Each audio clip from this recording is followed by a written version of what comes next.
Capítulo 18.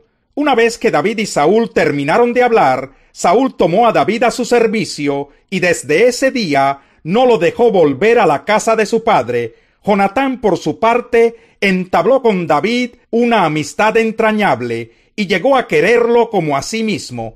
Tanto lo quería que hizo un pacto con él. Se quitó el manto que llevaba puesto y se lo dio a David. También le dio su túnica y aun su espada, su arco y su cinturón.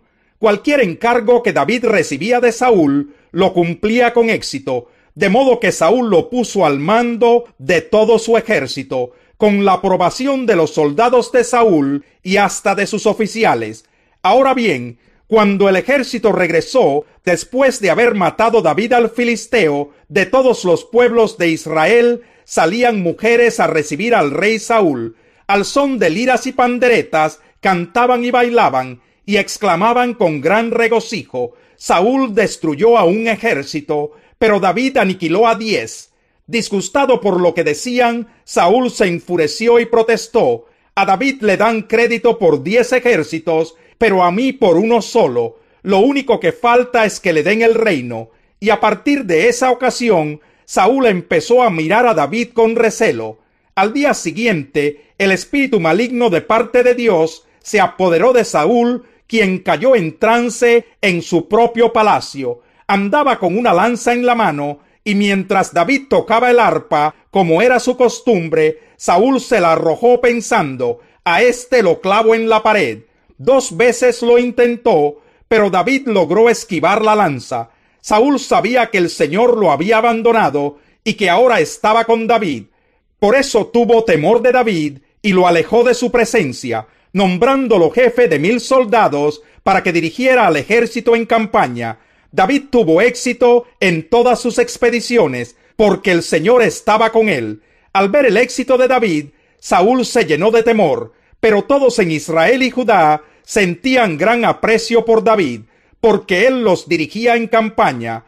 Un día Saúl le dijo a David: aquí tienes a Merab, mi hija mayor, te la entrego por esposa, con la condición de que me sirvas con valentía, peleando las batallas del Señor. Saúl pensaba: será mejor que no muera por mi mano, sino a mano de los filisteos. Pero David le respondió: ¿quién soy yo y quiénes son en Israel mis parientes o la familia de mi padre, para que yo me convierta en yerno del rey? Sin embargo, cuando llegó la fecha en que Saúl había de casar a su hija Merab con David, Saúl se la entregó por esposa a Adriel de Mejolá. Mical, la otra hija de Saúl, se enamoró de David.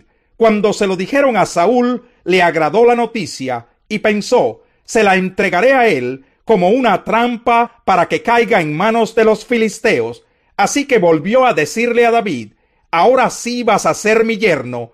Entonces Saúl ordenó a sus funcionarios: hablen con David en privado y díganle: oye, el rey te aprecia y todos sus funcionarios te quieren. Acepta ser su yerno.